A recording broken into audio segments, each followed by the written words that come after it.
শুভেন্দু অধিকারীকে দেখা গেল যে দুদিকে নন্দীগ্রাম এবং এবং ভবানীপুর থেকে সেই ক্ষেত্রে কিছুটা বাধ্য হয়ে দাঁড়াতে হলো, মানে এটা কি কিছুটা আত্মবিশ্বাসের ফলে হলো, নাকি এটা বুঝে শুনে দল একেবারে দায়িত্ব নিয়ে এই সিদ্ধান্ত?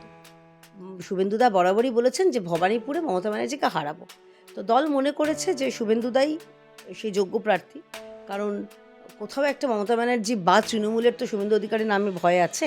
আমরা বিধানসভা নির্বাচন বা যে কোনো নির্বাচনের আগে প্রার্থীর তালিকায় দেখি যে তৃণমূলের জন্য কি চমক থাকে না, ইনফ্লুয়েন্সার, এখন সোশ্যাল মিডিয়া ইনফ্লুয়েন্সার বা নায়ক নায়িকা, তারাই হচ্ছে মুখ হয়। আপনাদের বিজেপিতে যেই মাঠে ঘাটে যারা রাজনীতি করছে, পারবে তাদের কাছে লড়তে পারবে? যদি সেটাই হতো তাহলে অমিতাভ বচ্চন হেরে যেতেন না। আমরা দেখেছি যে বিরোধীদের থেকে বিজেপি মহিলা প্রার্থী অনেক কম দেয়, যেখানে বেটি বাঁচাও বেটি পড়াও এই সমস্ত বিষয়ে বিজেপি কথা বলে, সেক্ষেত্রে বিরোধীরা প্রশ্ন তুলছে যে কেন প্রার্থীর সংখ্যা এতটা কম? 33% মহিলাদের জন্য সংরক্ষণ কোন দল দিয়েছে? ভারতীয় জনতা পার্টি। এপাং ওপাং ঝপাং লিখে কবি হওয়ার অধিকার তো একমাত্র মমতা বন্দ্যোপাধ্যায় নেই। আমরা টুকটাক ছন্দমিল করতেই পারি। তাই আমরা বলতে পারি 2026-এর নির্বাচন তৃণমূলের বিসর্জন। আচ্ছা, আমরা দেখেছি যে উত্তরবঙ্গ কিন্তু বিজেপির জন্য সবসময় একটি শক্ত ঘাঁটি এবং এর ফলাফল দেখে একেবারে নিশ্চিত, কিন্তু দক্ষিণবঙ্গের দিক থেকে কি আশা, কি মনে হচ্ছে? যেগুলোকে বাম গড় বলা হতো, বর্ধমান, হ্যাঁ সেটা এখন সবুজ গড়, এরপরে সেগুলো গেরুয়া গড় হয়ে যাবে। সুতরাং রাজনীতিতে জনতা গণদেবতা, জনদেবতা। সরি, আমি এই কথাটা বলতে বাধ্য হচ্ছি, চটি চাটা আমরা বলি মিটিং মিছিলে, তো সেই পুলিশের তো করা উচিত ছিল। সুমোটো মামলা, এটা প্রভোকেশন। তৃণমূল মানে এখন আপনি যদি গুগল করেন যে ভারতবর্ষের সবথেকে দুর্নীতিগ্রস্ত দলটিকে, সেটা আসবে তৃণমূল কংগ্রেস। প্রাথমিক পর্যায়ে যে তালিকা প্রকাশ হলো তাতে আপনার নাম দেখা যায়নি। তো এটা না আমাদের মানে টিকিট পাবো, দল গিয়ে হবে, এই ভোটে দাঁড়াবো, ওখানে করবো, এটাও নয়। যে মানুষ যাকে ইচ্ছা ভোট দিক, যে কোনো প্রতীক চিহ্নে ভোট দিক, সেটা হুমায়ুন কবিরকে দিলে অসুবিধে নেই, আইএসএফকে দিন, বামকে দিন, কংগ্রেসকে দিন, এই তৃণমূল নামক দলটাকে সরাতে হবে। বিধানসভা ভোটের ইতিমধ্যেই দিনক্ষণ ঘোষণা হয়ে গিয়েছে, আর বিজেপির প্রথম পর্যায়ের প্রার্থী তালিকা তাও কিন্তু প্রকাশ হয়ে গিয়েছে। এর মধ্যেই টাইমস নাও খবরের মুখোমুখি আজকে বিজেপি নেত্রী কেয়া ঘোষ। নমস্কার দিদি। ধন্যবাদ। প্রথমেই যে প্রশ্ন তা হলো যে এই যে বিজেপিতে মহিলা প্রার্থীর সংখ্যা কত? আর আমরা দেখেছি যে বিরোধীদের থেকে বিজেপি মহিলা প্রার্থী অনেক কম দেয়, যেখানে বেটি বাঁচাও বেটি পড়াও এই সমস্ত বিষয়ে বিজেপি কথা বলে, সেক্ষেত্রে বিরোধীরা প্রশ্ন তুলছে যে কেন প্রার্থীর সংখ্যা এতটা কম? যে বিরোধীরা প্রশ্ন তুলছে, বরং তাদের জিজ্ঞাসা করুন যারা কেন্দ্রে এত বছর ক্ষমতায় ছিল, যারা রাজ্যে এত বছর ক্ষমতায় ছিল, ক্ষমতাসীন যে দল আগে ছিল, বাম বলো বা তৃণমূল, বা বিশেষ করে কেন্দ্রে 33% মহিলাদের জন্য সংরক্ষণ কোন দল দিয়েছে? ভারতীয় জনতা পার্টি। তো যে আমাদের প্রধানমন্ত্রী মুখে যা বলেন কাজেও তাই করেন, এটার মধ্যে কোনো ব্যতিক্রম হয় না। বেটি বাঁচাও বেটি পড়াও আক্ষরিক অর্থে এই রাজ্যের ব্যতিক্রম ছাড়া সারা দেশে বিভিন্ন জায়গায় যে প্রকল্পগুলো, এটা কন্যাশ্রীর ওই 25,000 টাকা নয়, বিভিন্ন রাজ্যে ভারতীয় জনতা পার্টির শাসিত রাজ্যে একটা বয়সের পরে সেখানে 1 লক্ষ টাকা পর্যন্ত দেওয়া হয়, মধ্যপ্রদেশে যেরকম দেওয়া হয়। তাই যারা এই কথাগুলো বলছেন, আসলে যখন আর কোনো অস্ত্র থাকে না বিরোধীকে মানে বা বিজেপিকে বেঁধার, তখন তারা এইসব এই ছুটকো ছাটকা খুচরো মিথ্যে কথাগুলো বলে তারা জিততে চান। কালকে প্রার্থী তালিকা প্রকাশের সময় যে প্রেস কনফারেন্স হচ্ছিল, সেক্ষেত্রে সাংবাদিকরা একটু কিন্তু অবাক হয়েছে। সেটা হচ্ছে যে অশোক লাহিড়ীর মতন একজন প্রখ্যাত অর্থনীতিবিদ, তার প্রাথমিক তালিকায় নাম নেই। কেন, কি বিষয়, এটা দলীয় ব্যাপার, দলীয় সিদ্ধান্ত। অশোক দা অত্যন্ত শ্রদ্ধেয় মানুষ, তার মতন একজন বিশ্ববরেণ্য অর্থনীতিবিদ, তার নাম কোথায় কিভাবে থাকবে বা তাকে দল কিভাবে কোন জায়গায় ব্যবহার করবে, এটা দলের অভ্যন্তরীণ বিষয়।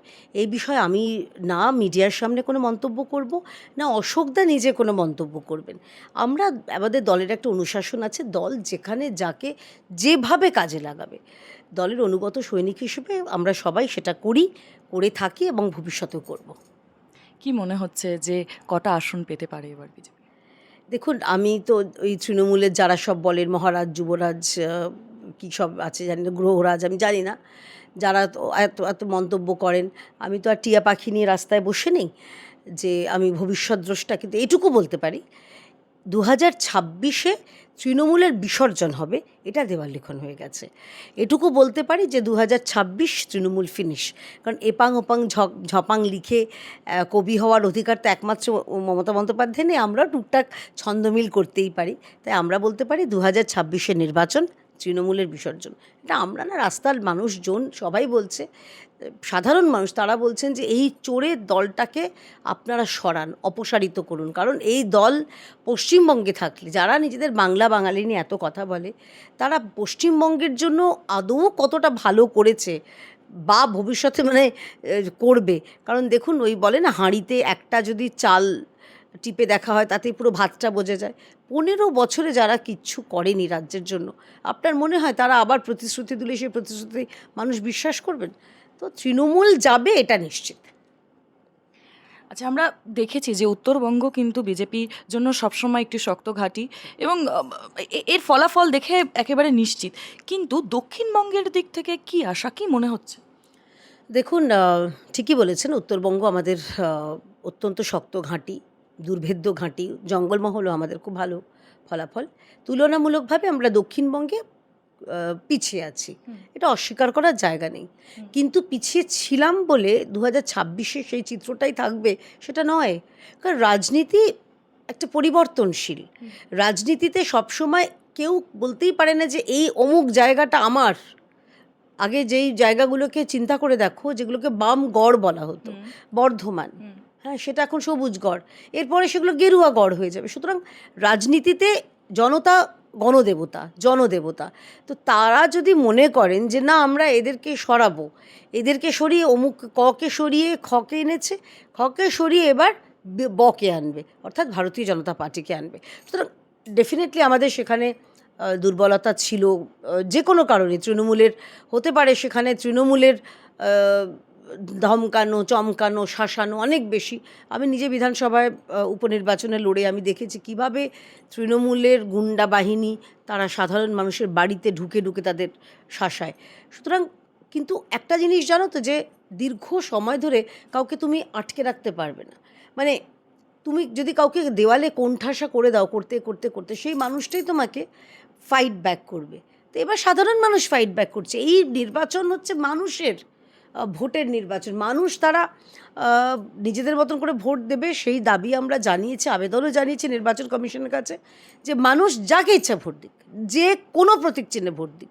সেটা হুমায়ুন কবিরকে দিলে অসুবিধে নেই, আইএসএফকে দিন, বামকে দিন, কংগ্রেসকে দিন, বিজেপিকে তো স্বাভাবিক, আমি তো ভারতীয় জনতা পার্টির একজন রাজনীতির ছাত্রী, আমি তো বলবই। কিন্তু এই তৃণমূল নামক দলটাকে সরাতে হবে। তো আমরা চাইছি যে মানুষ নিজেদের গণতান্ত্রিক অধিকারটা প্রয়োগ যাতে করতে পারেন, সেখানে যেন তৃণমূলী গুন্ডারা বাধা না সৃষ্টি করতে পারে, এটুকুই আমাদের দাবি। আপনার কথার প্রসঙ্গেই তাহলে বলি যে গতকাল আমরা দেখলাম যে আরাবুল ইসলাম তিনি আইএসএফে যোগদান দিলেন। এরপরে হুমায়ুন কবির তিনি নিজের মতন করে একটি দল গড়ে তিনি বেরিয়ে গেলেন। সংখ্যালঘুকে বরাবরই টার্গেট করে আমাদের রাজ্যের যে শাসক দল। সেক্ষেত্রে আপনার মনে হয় না যে একটা চিড় ধরলো, এবং এটাকে কি আপনারা হাতিয়ার হিসেবে নেবেন এই এই বিধানসভা নির্বাচনে? দেখুন, আমাদের দেশের প্রধানমন্ত্রী, আমাদের সর্বোচ্চ নেতা, মাননীয় প্রধানমন্ত্রী, তিনি বারে বারেই বলেন একটা কথা, যে সবকা সাথ সবকা বিকাশ, সবকা প্রয়াস সবকা বিশ্বাস। এবং সেটা কিন্তু আক্ষরিক অর্থে খাতে কলমেও হয়। আমি আপনাকে দুটো উদাহরণ দিচ্ছি। একটা হচ্ছে সার্বিক, একটা জেনারেল দেশের এতে, যে প্রধানমন্ত্রী যে এতগুলো প্রকল্প, সেই উজ্জ্বলা থেকে বলুন বা আয়ুষ্মান কার্ড বলুন বা মুদ্রা লোন বলুন বা জনধন যোজনা, সেটাকে রেখাকে দিচ্ছে না রহিমাকে দিচ্ছে দেখা হয় না। যারা যোগ্য প্রাপক যাদেরকে তারা পাচ্ছে, এক। আচ্ছা, দ্বিতীয় হচ্ছে একটা ছোট্ট একটা পরিসংখ্যান দিচ্ছি। পশ্চিমবঙ্গে এই যে মুদ্রা লোন যেটা দেওয়া হয় কেন্দ্রীয় সরকারের তরফে, বিশেষ করে মহিলারা তারা যাতে এই ছোট অঙ্কের লোন নিয়ে তাদের নিজেদের মতো ব্যবসা করতে পারে, নিজেদের পায়ে দাঁড়াতে পারেন, যেটা বারে বারেই প্রধানমন্ত্রী বলেন আত্মনির্ভর ভারতের কথা বা আত্মনির্ভর হওয়ার কথা। সেইখানে মোট যা লোন দেওয়া হয়েছে তার সিংহভাগটাই, খুব ভুল না করে 55 থেকে 60% মেয়েদের ক্ষেত্রে, সংখ্যালঘু মেয়েরা লোন পেয়েছে বা নিয়েছে। এরপর তারা ভোট দেবেন কি না আমরা জানি না। মুসলমানদের বলবো, যারা পশ্চিমবঙ্গের ভারতীয় মুসলমান, তাদের বলবো যে তৃণমূল আপনাদের খালি এবং খালি ভোট ব্যাংক হিসেবে ব্যবহার করেছে। আপনাদের জন্য কি উন্নয়ন করেছে? আমরা দেখেছি যে মরছেও মুসলমান, মারছে মুসলমান। পঞ্চায়েত ভোটে দেখুন যারা তৃণমূলের হয়ে মারা গেছেন অধিকাংশ মুসলমান। অর্থাৎ মুসলমানরা, এই কয়েকদিন আগে মমতা ব্যানার্জি যে ধমকিটা দিলেন যে 1 সেকেন্ড লাগবে না একটা কমিউনিটি আপনাদের ঘিরে ফেলতে, মানে উনি মুসলমানদের দিয়ে উনি হিন্দুদের শাসানি দিচ্ছেন। আমি জিজ্ঞাসা করো মুসলমানদের পারমিশন নিয়েছিলেন? উনি কি জিজ্ঞেস করেছিলেন যে হ্যাঁ তোমরা কি এটা সত্যিই করতে চাও, নাকি আমি তোমাদের উস্কানি দিচ্ছি বলে? উনি প্রভোকেশনের কথা বলেন। ওনার বিরুদ্ধে তো মামলা হওয়া উচিত। পুলিশ তো করবে না জানি, কারণ পুলিশ হচ্ছে, আরে সরি আমি এই কথাটা বলতে বাধ্য হচ্ছি, চটি চাটা আমরা বলি মিটিং মিছিলে, তো সেই পুলিশের তো করা উচিত ছিল। সুমোটো মামলা, এটা প্রভোকেশন।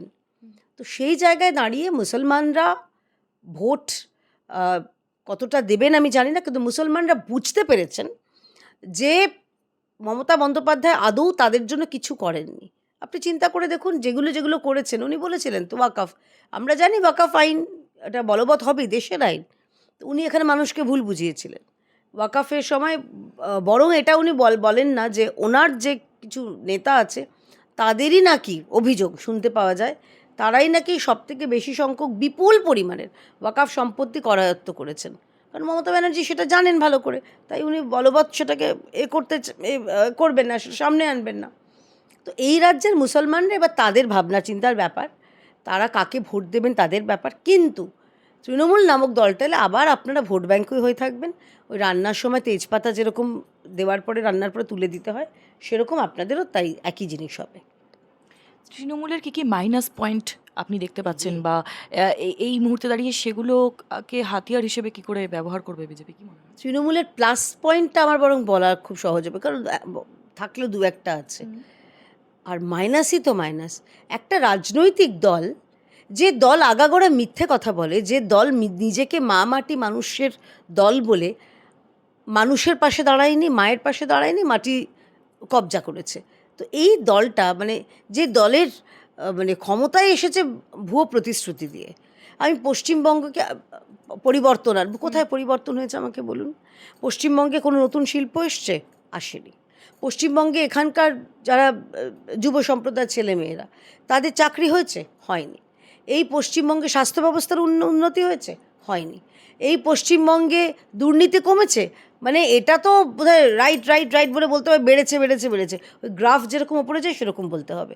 তো পশ্চিমবঙ্গে তৃণমূল কংগ্রেসের নেগেটিভ পয়েন্টই তো সব থেকে বেশি, যে রাজ্যের মুখ্যমন্ত্রী নিজেদের স্টাফদের সারমেয়র সঙ্গে, কুকুরের সঙ্গে তুলনা করেন, বলেন ঘেউ ঘেউ করবেন না। তিনি ভোট ঘোষণার 0.5 ঘন্টা 40 মিনিট আগে হঠাৎ করে বলে দেন দিয়ে দেবো। কোথা থেকে দেবেন, কি তার আপনার অর্থ সংস্থান, বাজেটে সেটার দিক নির্দেশ আছে কিনা দরকার নেই। ওটা বাহুবলী সিনেমার মতন, মেরা বচন নেই মেরা শাসন হ্যায়। তো এই জিনিসগুলো আমার মনে হয় মমতা বন্দ্যোপাধ্যায় বা তৃণমূল কংগ্রেসের সার্বিকভাবে, মানে মানুষ বিশ্বাসই করতে পারছেন না। একমাত্র কারা বিশ্বাস করেন? যারা একদম দলীয় কর্মী যারা রয়েছেন, কোর কর্মী, তাদের একটা স্বাভাবিক, তাদের একটা ভালোবাসা থাকবে, দলের প্রতি দায়বদ্ধতা। আর অন্য কারা করে জানেন তো? যাদেরকে তৃণমূলকে ভাঙিয়ে খেতে হয়। তৃণমূল তো একটা কোম্পানি, একটা হচ্ছে সেখানে রোজগারের জায়গা। তৃণমূল করাটা একটা পেশা, তৃণমূলটা নেশা নয়। আমরা বিজেপি করি, এটা আমার নেশা, ভালোবাসা। আর তৃণমূলটা হচ্ছে একটা পেশা। তৃণমূল করলে কিছু রোজগার হবে। কারোর যার টালির বাড়ি থাকলে তার 2তলা 3তলা বাড়ি হবে, কারো 2তলা থাকলে তার আরও 3-4টে বাড়ি হবে, বিদেশ ভ্রমণ হবে, বড় বড় গাড়ি হবে, দামি দামি ফোন হবে, সোনার শেকল হবে, চেন না ওগুলোকে শেকল, এগুলো হবে। এবং বাথরুমে, খাটের তলায়, বিভিন্ন জায়গায় কোটি কোটি টাকা লুকোনো থাকবে। তো তৃণমূল মানে এখন আপনি যদি গুগল করেন যে ভারতবর্ষের সবথেকে দুর্নীতিগ্রস্ত দলটিকে, সেটা আসবে তৃণমূল কংগ্রেস। এবং এই দলের সুপ্রিমো এমন, যিনি মুখে এক বলেন কাজে এক করেন, বা তার কথার সঙ্গে কাজের কোনো মিল নেই। উনি বলেছিলেন ডবল চাকরি দেব, মানে সিঙ্গল চাকরি। যারা শিক্ষক তারা রাত্রিবেলা ঘুমোতে গেছে জেনে, যাক বাবা চাকরিটা তো আছে, আমার পরের মাসের সন্তানের মানে যেটা স্কুলের ফিস, টিউশন ফিস, সেটা দিতে পারবো, ইএমআই দিতে পারবো, বাবা মায়ের ওষুধ কিনতে পারবো, বউকে তার পুজোর সময় হাত খরচ দিতে পারবো। সকালে উঠে দেখছেন চাকরি নেই, তারা রাস্তায় বসে পড়লেন। তাদের জন্য কি করলেন? আমি 1,500 টাকা দিচ্ছি। মানে এর থেকে নিষ্ঠুর পরিহাস কিছু হতে পারে? তো তৃণমূলের পজিটিভ আদৌ কিছু নেই, সমস্তটাই নেগেটিভ। প্রাথমিক পর্যায়ে যে তালিকা প্রকাশ হলো তাতে আপনার নাম দেখা যায়নি, কিন্তু আমরা কি ভবিষ্যতে যে যেই পরে যে তালিকা তাতে আপনার নাম থাকবে প্রার্থী? এটাও পুরো দলের বিষয় আমাদের। মানে আমি তো বললাম আমি বিজেপিটা নেশাতে ভালোবেসে করি। পুরো দলের বিষয়। দল যদি বলে লড়তে লড়বো, দল যদি বলে না তুমি লড়বে না, তুমি এখন শুধুমাত্র দলের প্রচার করবে, সেটা ভালোবেসে করব। তো এটা না আমাদের মানে টিকিট পাবো, দল গিয়ে হবে এই ভোটে দাঁড়াবো ওখানে করব, এটাও নয়। মানে তৃণমূলের সঙ্গে বিজেপি তফাৎটা এই জায়গাতেই। আমার কাছে দলের হয়ে লড়া বা দলের হয়ে প্রচার করা, দলের কথা বলা, এটা আমার কাছে দুটোই সমান গুরুত্বপূর্ণ।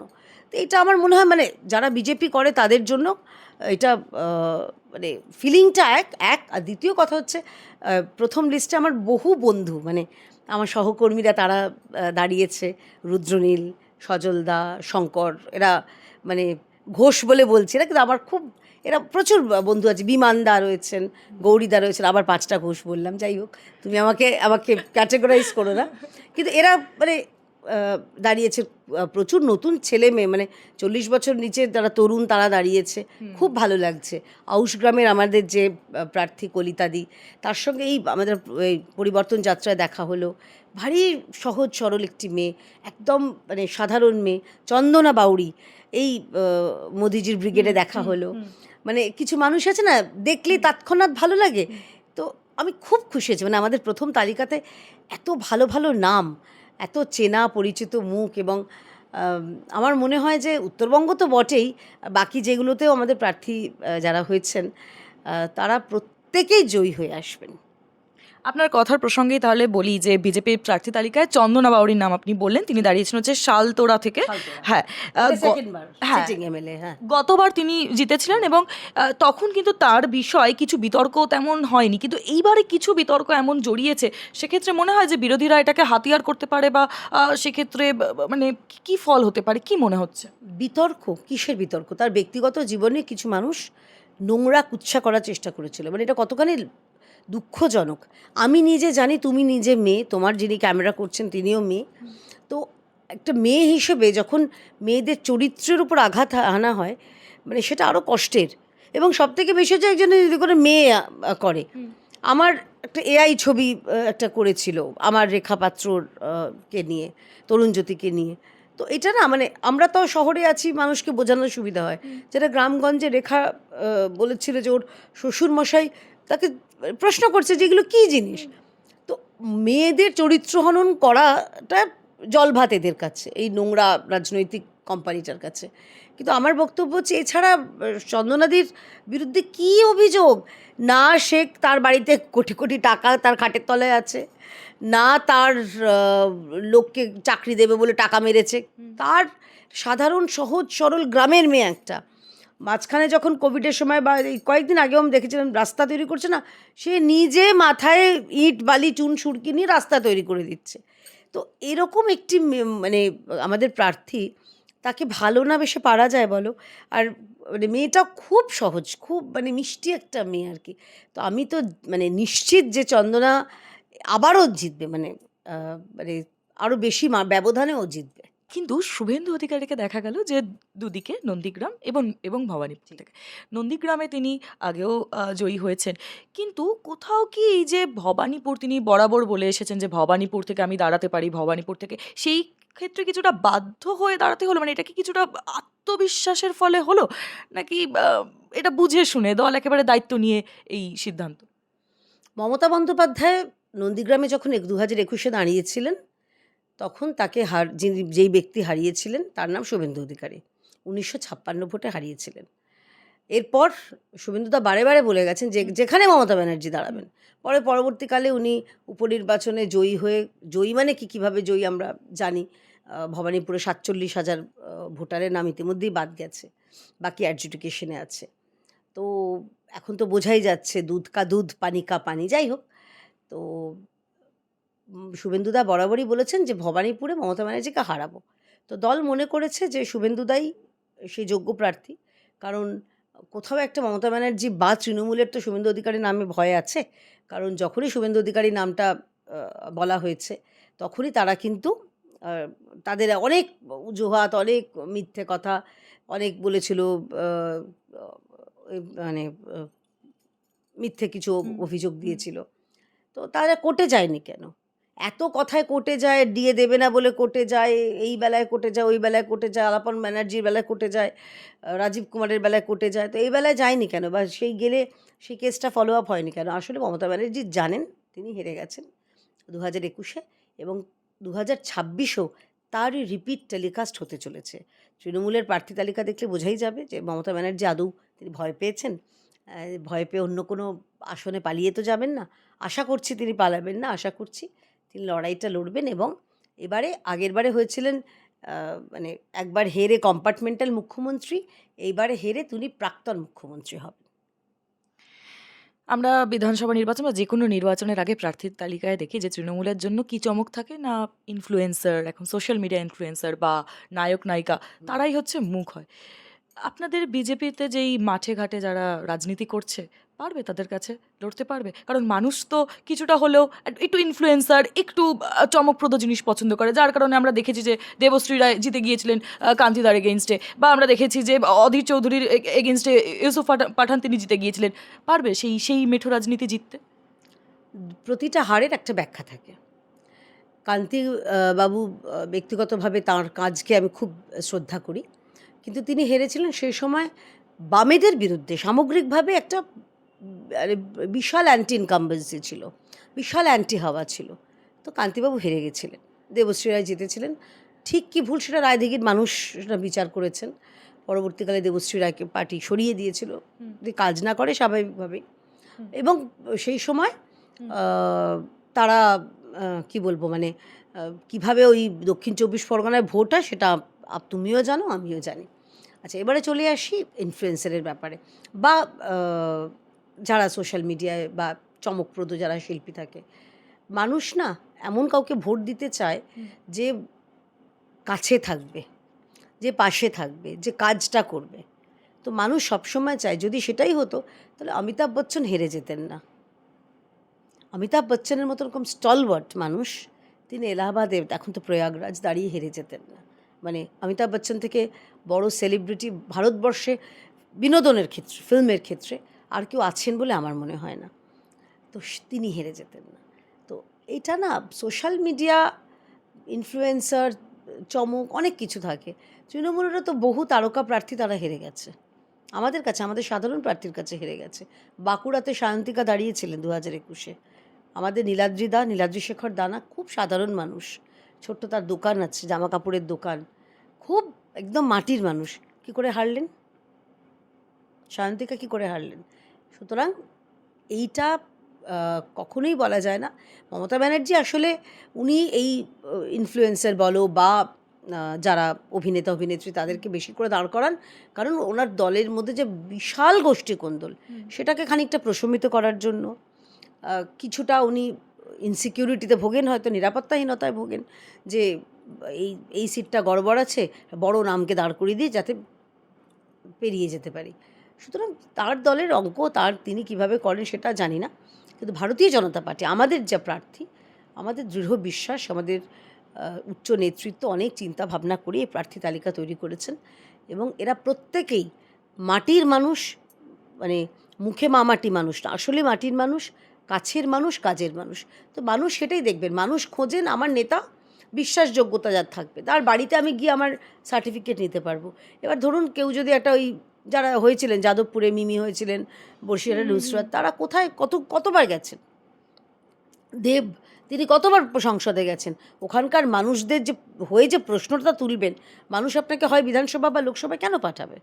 কারণ আপনি মানুষের জন্য কথাটা বলবেন। ওদের সুখ দুঃখে আপনি পাশে থাকবেন, সেটা তো হয় না। তো সেই জায়গায় দাঁড়িয়ে বিধায়ক তার বাড়িতে লোকে সকালে এসে একটা চিঠি, তার মেয়ের জন্য কোনো শংসাপত্র, তার বাবা মায়ের কোনো চিকিৎসার জন্য কোনো ছাড়, এগুলো পাচ্ছেন কিনা, এই পরিষেবাগুলো পাচ্ছেন কিনা সেটা দেখেন। তো সেই জায়গায় দাঁড়িয়ে বিজেপির যারা প্রার্থী তারা অনেক মাটির কাছাকাছি, বাস্তবের কাছাকাছি। অসংখ্য ধন্যবাদ দিদি। ধন্যবাদ। ক্যামেরায় বিথিকার সঙ্গে আমি অনুষ্কা, টাইমস নাও খবর, কলকাতা।